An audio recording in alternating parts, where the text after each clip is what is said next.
আসসালামু আলাইকুম প্রিয় দর্শক, এই সরকারের একজন উপদেষ্টা, গুরুত্বপূর্ণ উপদেষ্টা, যদিও ওনার কোনো পোর্টফোলিও নাই, মানে উনি কোন মন্ত্রণালয়ের উপদেষ্টা সেটা ক্লিয়ার না, তবে উনি গুরুত্বপূর্ণ এটা ওনার বডি ল্যাঙ্গুয়েজে বোঝা যায়, ওনার কথাবার্তায় টের পাওয়া যায় এবং অন্যদের কথাবার্তাতেও কিছুটা বোঝা যায়। মানে ওনার কোনো পোর্টফোলিও নাই, এই জন্য যে ওই আগে একটা কথা বলা হতো না, যে দপ্তরবিহীন মন্ত্রীকে অনেকে হাস্যরস করে বলতেন যে উজিরে খামাখা। তো আমার মনে হয় মাহফুজ আলমকে উজিরে খামাখা মনে হয় বলা যাবে না, কারণ ওনাকে হয়তো গুরুত্ব বাড়িয়ে দেওয়ার জন্যই হয়তো ওনার কোনো পোর্টফোলিও দেওয়া হয় নাই, অথবা এমন একটা ধারণা দেওয়া হয়েছে যে উনি এতই গুরুত্বপূর্ণ ব্যক্তি, একটা পোর্টফোলিও দিয়ে ওনার গুরুত্বটা কমানোর চেষ্টা করা হয় নাই। হতে পারে কিন্তু, কারণ আমরা দেখেছি যে ভারতের দিল্লিতে যিনি মুখ্যমন্ত্রী ছিলেন অরবিন্দ কেজরিওয়াল, ওনার কোনো পোর্টফোলিও ছিল না, উনি মুখ্যমন্ত্রী কিন্তু কোনো পোর্টফোলিও নেননি উনি। তো এটা এরকমও হতে পারে, এত গুরুত্ব সব মন্ত্রণালয় দেখভাল করবেন, এই জন্য হয়তো ওনাকে কোনো পোর্টফোলিও দেওয়া হয়নি, উনি উজিরে খামাখা হয়তো নন। কিন্তু উনি এমন একটা মন্তব্য করেছেন, এই মন্তব্য শোনার পর আমার কাছে ওনাকে খামাখা মনে না হলেও ওনাকে যে একটা গণ্ডগোল সৃষ্টিকারী ব্যক্তি মনে হচ্ছে, এতে আমার কোনো দ্বিধা নাই। আপনারা শুনুন উনি কী বলেছেন। উনি বলেছেন যে যারা বাংলাদেশপন্থী তাদের মধ্যে নির্বাচন হবে, বাংলাদেশ বিরোধী আওয়ামী লীগ ফ্যাসিবাদীদের কোনোভাবেই নির্বাচনে অংশগ্রহণ করতে দেওয়া হবে না। সোজা কথা ওনার, যে আওয়ামী লীগকে উনি নির্বাচন করতে দেবেন না। আমার প্রথম প্রশ্ন, ভাই আওয়ামী লীগকে নির্বাচন করতে না দেওয়ার ব্যাপারে আপনি কে?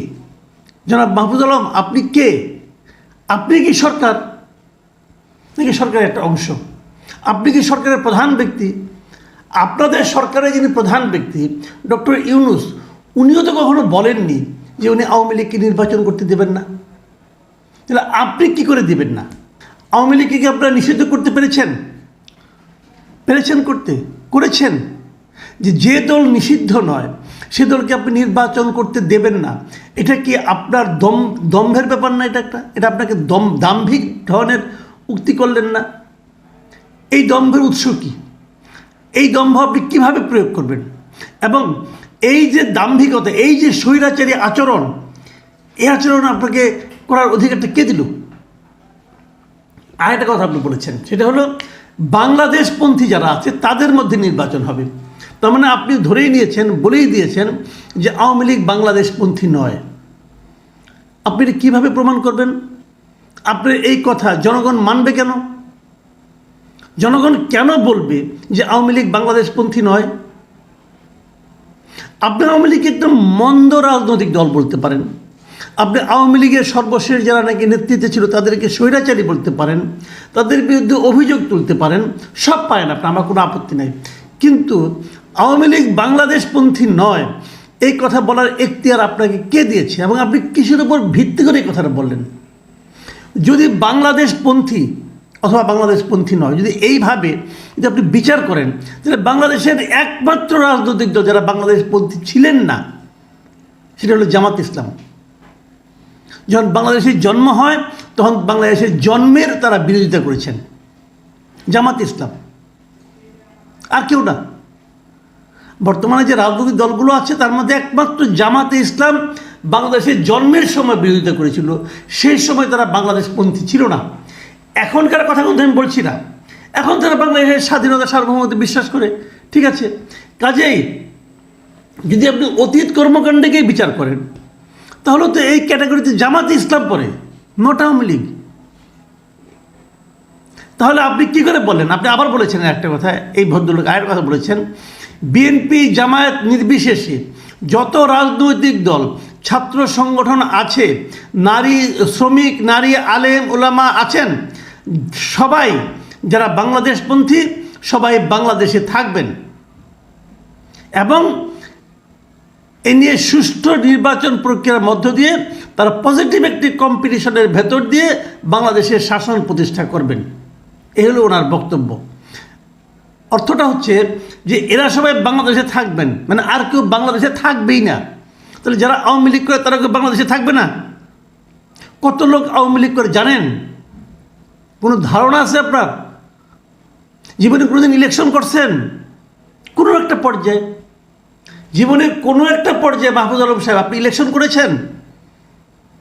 একটা ভোট পেতে হলে কয়জন লোককে কনভিন্স করতে হয় জানেন? একটা ইলেকশনে দাঁড়িয়ে দেখেন না কয়টা ভোট পান, আর আপনি ডিসিশন দিয়ে দিচ্ছেন, আর এর বাইরে আর কেউ দেশেই থাকবে না। আওয়ামী লীগের সব লোককে নিয়ে আপনি কী করবেন? কোন দেশে পাঠাবেন? কোথায় পাঠাবেন? আপনি বঙ্গোপসাগরে ফেলে দেবেন নাকি সব মিলে একসঙ্গে জোর করে একসঙ্গে জড়ো করে গণকবর দিয়ে দেবেন? কী করবেন রে ভাই?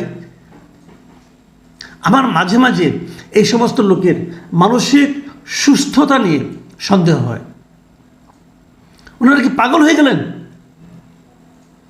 মানে ওনাদের যিনি নেতা, ওনাদের এই উপদেষ্টা পরিষদের যিনি প্রধান ডক্টর ইউনূস, এই গত নভেম্বরের কথা বলছি, ভারতীয় সংবাদ মাধ্যম দ্য হিন্দুকে দেওয়া সাক্ষাৎকারে বলেছিলেন যে আগামী নির্বাচনে দল হিসেবে আওয়ামী লীগ অংশ নিতে পারবে। আর ওনার উজিরে খামাখা বলে কি অংশ নিতে পারবে না, বাংলাদেশেও থাকতে পারবে না। এ কোন পাগলের পাল্লায় পড়লাম আমরা? আমি বুঝে পাই না, আমার হিসাবের মধ্যে মেলে না যে এরা কি করে এখনো সরকারের উপদেষ্টা হিসেবে থাকে। আমরা এই সরকারটাকে বলছি, এই সরকারটাকে আশা করছি যে তারা একটা নির্বাচন পরিচালনা করবে, এবং সেখানে কী আশা করছি? তারা একটা নির্দলীয় ক্যারেক্টার থাকবে, তারা বিশেষ কোনো দলের প্রতি অনুরাগ বা বিরাগ তাদের থাকবে না। তো এই লোকের তো এখনই আমি দেখতে পাচ্ছি যে নিষিদ্ধ না হওয়া, নিষিদ্ধ হয়নি এমন একটা দলের প্রতি এই ভদ্রলোক যেভাবে কথা বলছেন, এই লোকের হয় এই লোকের আচরণের মাধ্যমে প্রমাণিত হয় যে এই সরকারের নিরপেক্ষতা নাই। যদি এই সরকার তাকে ওন করে তাহলে বলবো এই সরকার নিরপেক্ষ নয়। আর যদি এইটাকে এই বক্তব্যকে সরকার ওন না করে তাহলে ডক্টর ইউনূসের উচিত হবে ইমিডিয়েট এই লোককে স্যাক করা, ইমিডিয়েট, এবং স্যাক করে তার বক্তব্যের জন্য, এটা এই মাহফুজ আলমের বক্তব্যের জন্য জাতির কাছে ক্ষমা চাওয়া যে এরকম একটা বক্তব্য আমরা দিতে চাই না।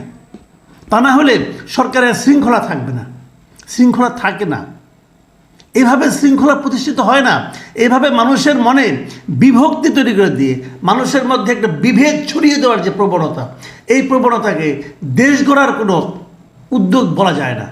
বিএনপি বলতেছে তারা আওয়ামী লীগকে নিষিদ্ধ করতে চায় না, জামাত বলতেছে তারা আওয়ামী লীগকে নিষিদ্ধ করতে চায় না, এই সরকার বলতেছে তারা আওয়ামী লীগকে নিষিদ্ধ করতে চায় না, আর এই উজিরে খামাখা মাহফুজ আলম বলতেছে আওয়ামী লীগ নির্বাচনই করতে পারবে না।